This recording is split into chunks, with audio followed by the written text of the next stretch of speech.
UP मदरसा education act 2004 supreme court ने उत्तर प्रदेश मदरसा education board act 2004 के आईनी जवाज को बरकरार रखा। सुप्रीम कोर्ट ने उत्तर प्रदेश मदरसा एजुकेशन बोर्ड एक्ट 2004 के आईनी जवाज को बरकरार रखा। सुप्रीम कोर्ट ने इलाहाबाद हाई कोर्ट के 22 मार्च के फैसले को मुस्तरद कर दिया, जिसने यूपी मदरसा एक्ट को खत्म कर दिया था। Supreme court Allahabad high court के उत्तर प्रदेश मदरसा एजुकेशन बोर्ड एक्ट 2004 को मनसूख करने के हुक्म को चैलेंज करने वाली दरखास्तों की समाअत कर रहा है। इसे गैर आईनी करार दिया गया है और सेकुलरिज्म के आईनी उसूल की खिलाफ वर्जी है। इससे कबल सुप्रीम कोर्ट ने अप्रैल में हाई कोर्ट के फैसले पर रोक लगा दी थी। चीफ जस्टिस डीवाई चंद्रचूड़ और जस्टिस जेबी पार्डीवाला और मनोज मिश्रा की बेंच ने कहा कि वो 5 नवंबर को हतमी निपटाने के लिए दरखास्तों की फहरिस्त बनाएगी। इसमें इलेक्ट्रॉनिक फॉर्म में दस्तावेजात की मुश्तरका तालीफ को यकीनी बनाने के लिए वकील रुचिरा गोयल को नोडल काउंसिल के तौर पर भी मुकर्रर किया। अर्जी गुजारों में से एक की तरफ से पेश हुए सीनियर वकील अभिषेक संघवी ने कहा कि रियासती हुकूमत के खिलाफ तौहीन अदालत की दरख्वास्त भी दायर की गई है। सुप्रीम कोर्ट ने हाई कोर्ट के हुक्म पर रोक लगाते हुए क्या कहा?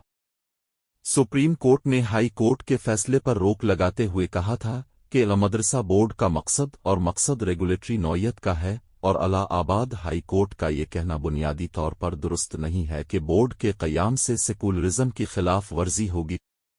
बेंच ने कहा था कि सुप्रीम कोर्ट ने कहा था कि हाई कोर्ट ने मदरसा एक्ट की दफात को गलत समझा है, जिसमें कोई मजहबी तालीम नहीं है। एक्ट की दफात को मनसूख करते हुए तलबा को ट्रांसफर करने की हिदायत की गई है। सुप्रीम कोर्ट ने कहा था कि वो 17 लाख तलबा इससे मुतासिर होंगे। हमारा मानना है कि तलबा को दूसरे स्कूलों में मुंतकिल करने की हिदायत मुनासिब नहीं थी, जो उत्तर प्रदेश की तरफ से पेश हुए। रियासती हुकूमत ने कहा एक्ट का दिफा किया, लेकिन हाई कोर्ट के इस फैसले को कबूल कर लिया जिसने कानून को खत्म कर दिया था। नटराज ने कहा, जब रियासत ने इस फैसले को कबूल कर लिया है तो रियासत पर अब कानून के अखराजात का बोझ नहीं डाला जा सकता। रियासत कानून को मनसूख करने की भी सलाहियत रखती। अगर इस मामले पर गौर करने की जरूरत हुई तो मैं नहीं करूंगा।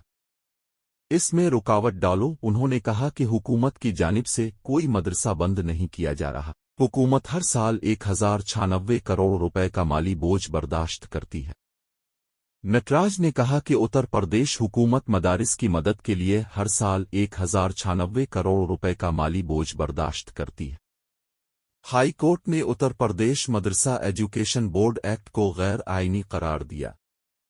हाई कोर्ट ने 22 मार्च को उत्तर प्रदेश मदरसा एजुकेशन बोर्ड एक्ट 2004 को गैर आईनी और सेकुलरिज्म के उसूल की खिलाफ वर्जी करार दिया था और रियासती हुकूमत से कहा था कि वो तलबा को बाज़ाब्ता स्कूली तालीम के निज़ाम में जगह दे।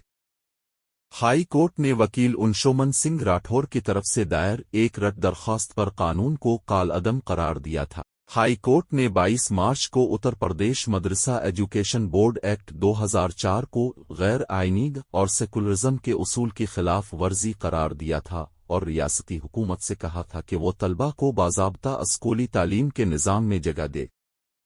हाई कोर्ट ने वकील अंशुमन सिंह राठौर की तरफ से दायर एक रद्द दरख्वास्त पर कानून को कालअदम करार दिया था। सलमान खान को धमकी। सलमान खान को नई धमकी। काले हिरन को मारने पर मुआफी मांगो वरना। उधर सलमान खान को एक नई धमकी मौसूल हुई है। इस बार सलमान खान को लॉरेंस बिशनोई गैंग की जानिब से नई धमकी मिली है। धमकी में कहा गया कि बॉलीवुड अदाकार तो मंदिर जाएं और काले हिरन को मारने पर मुआफी मांगे। अगर आप ऐसा नहीं करते तो 5 करोड़ रुपए अदा करें। बॉलीवुड अदाकार सलमान खान को सुप्रीम कोर्ट ने बरसों कबल काले हिरन को मारने के इल्जाम से बरी कर दिया है। ताहम ये बरसों पुराना मामला अब भी खत्म नहीं हुआ।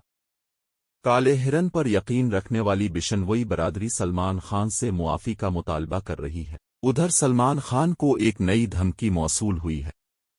इस बार सलमान खान को लॉरेंस बिशनोई गैंग की जानिब से नई धमकी मिली है। धमकी में कहा गया कि बॉलीवुड अदाकार तो मंदिर जाएं और काले हिरन को मारने पर मुआफी मांगे। अगर आप ऐसा नहीं करते तो 5 करोड़ रुपए अदा करें।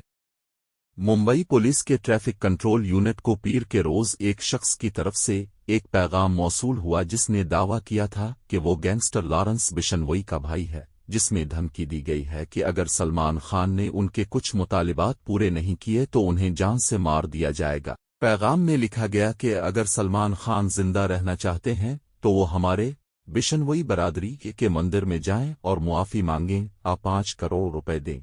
अगर वो ऐसा नहीं करते तो हम उसे मार डालेंगे। हमारा गैंग अब भी सरगर्म है। ज़राए का कहना है कि पुलिस धमकी आमेज पैगाम के जरिए की तहकीकात कर रही है और सलमान खान के लिए हिफाजती इक़दामात को बढ़ा दिया गया है। पुलिस इस बात की भी तफ्तीश कर रही है कि आया इस पैगाम का ताल्लुक लॉरेंस बिशनोई से है, जो कत्ल की कोशिश और भत्ताखोरी समेत मुख्तलिफ इल्जामात में जेल में है। खबर रसा एजेंसी ANI ने मुंबई पुलिस के हवाले से कहा, अदाकार सलमान खान को मिलने वाली धमकी के हवाले से वर्ली पुलिस स्टेशन में केस दर्ज करने की कार्रवाई जारी है। जिस नंबर से ये पैगाम आया है इसे ट्रेस किया जा रहा है। ईरानी हुदहुद और कौसर सैटेलाइट्स कामयाबी के साथ फिजा में भेजे गए। ईरानी सैटेलाइट्स हुदहुद और कौसर को ईरानी खलाई इदारे के हुक्काम की मौजूदगी में कामयाबी के साथ मदार में भेजा गया। खबररसा एजेंसी के नामा निगार ने कहा है कि ईरानी खलाई तहकीकाती इदारे के माहिरीन और साइंसदानों ने हुदहुद और कौसर सैटेलाइट्स को कामयाबी के साथ मदार में रवाना कर दिया। सैटेलाइट्स की रवानगी के वक्त ईरानी खलाई तहकीकाती इदारे में आला हुक्काम, टेक्निकल टीम के मेंबरान और मीडिया के नुमाइंदे मौजूद थे, जिन्होंने सैटेलाइट्स की रवानगी का बराह रास्त मंजर मुशाहिदा किया। कौसर सैटेलाइट उम्मीद फिजा फाउंडेशन का पहला खलाई प्रोडक्ट है, जिसका डिजाइन 2018 के मौसम गर्मा में शुरू हुआ था। ये सैटेलाइट मुकबी सैटेलाइट के मेयार की पैरवी करता है, जिससे मैन्युफैक्चरिंग के अमल का वक्त और लागत कम होती है। ये सैटेलाइट निर और RGB स्पेक्ट्रम के कैमरों से लैस है। कौसर पहला ईरानी सैटेलाइट है जिसकी औसत रेजोल्यूशन 3.45 मीटर GSD है, जिसका मतलब है कि ये ईरान में 2020 तक का सबसे जदीद सैटेलाइट है। इस सैटेलाइट का मिशन ज़राअत और नक्शा बर्दारी है। कौसर सैटेलाइट एक सीनिसंग सैटेलाइट है जिसकी रेजोल्यूशन 3.5 मीटर है और उसका वजन 30 किलोग्राम है और उसकी रंगीन तस्वीरी चौड़ाई 15 किलोमीटर है। इसके अलावा इस सैटेलाइट की मदारी जिंदगी 3.5 साल है।